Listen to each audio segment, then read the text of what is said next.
Hello and welcome to a tutorial on how to install Cryenb v3 graphics enhancer for GTA 4.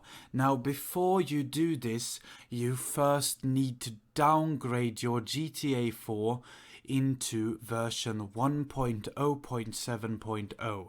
If you want to know how to do this, if you haven't already, definitely check the links down below in the description. I will have linked my own tutorial on how to do it. It's super easy, takes literally 5 minutes, and then you are good to go to install this mod. So after you've done that, you are done with step 1.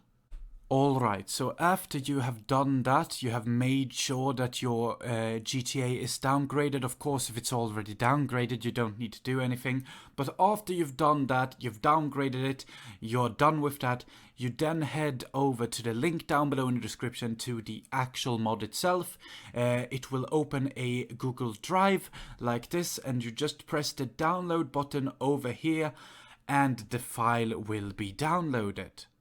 Alright, so after you have downloaded the file, open the file with your preferred archive explorer. You can use any of them, 7-zip or whatever. I'm using WinRAR, that is my preferred one. Now you want to go into the game files. The easiest way to do this is by just right-clicking GTA 4, pressing Manage, and then Browse Local Files.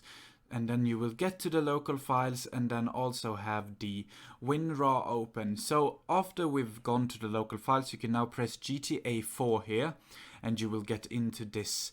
On the WinRAR file, go to Install, and then in Install you just press Ctrl A and then you drag them all into this folder.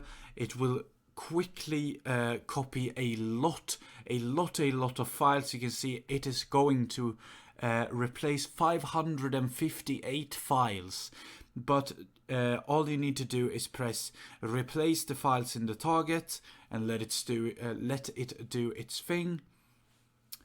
And then after that's done, you are completely done. You can now start GTA 4 again and you will have your finished graphic mod installed. Everything will look way better, and that's basically it. Thank you for watching this tutorial.